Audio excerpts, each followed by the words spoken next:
The Biden administration launching a new system to distribute rapid COVID tests to Americans across the country. Ordering on covidtest.com or .gov, I should say, website. You can get 4 tests per household, and it's conducting that through the U.S. Postal Services. Joining us right now to discuss more is LabCorp CEO Adam Schechter. Adam, good to see you this morning.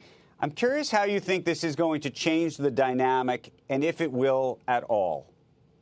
Yeah, good morning, Andrew. It's a pleasure to be here again.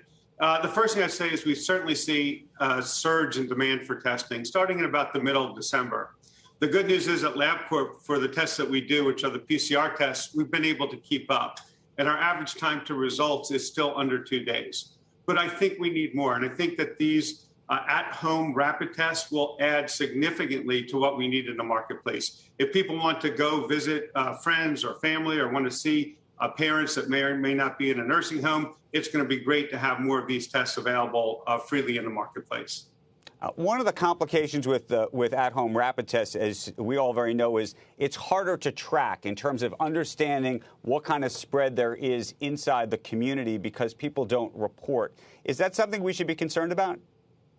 You know, I think we're able to track a lot of the tests. Right now, the majority of the tests that we do at LabCorp are for people that have symptoms or those who have been exposed to COVID. You go to your doctor, an urgent care, many pharmacies, you can get those tests. Those we track very closely. I do agree that we have to be careful with so many of the rapid tests available in order to track the disease, but we just have to encourage people to report if they're positive. In terms of public policy and investing in testing, one of the things that happened just a year ago was there was a huge sort of ramp-up expectation we were going to need testing.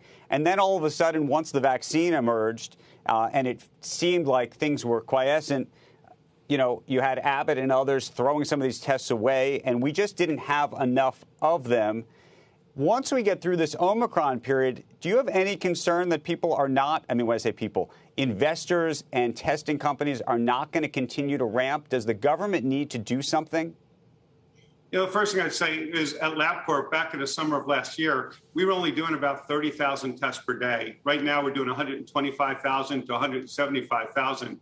We made the decision at that time to keep our capacity where it was, to keep all of our laboratories up and running, because we didn't know what was going to happen in the fall or the winter. And I'm glad we did. I mean, that's why we're able to keep our turnaround times below 2 days on average right now. What I would say moving forward is we have to continue to have capacity available. I think there may be good public-private partnerships. You're starting to see those right now, where we're encouraged to ensure that the capacity is still there if we need it. But I think we've learned a lot as we've seen the virus continue to evolve. We've seen what happens with these variants. So I think all of the testing companies have to continue to have capacity available because we don't know what's going to happen this time next year. Shepard Smith here. Thanks for watching CNBC on YouTube.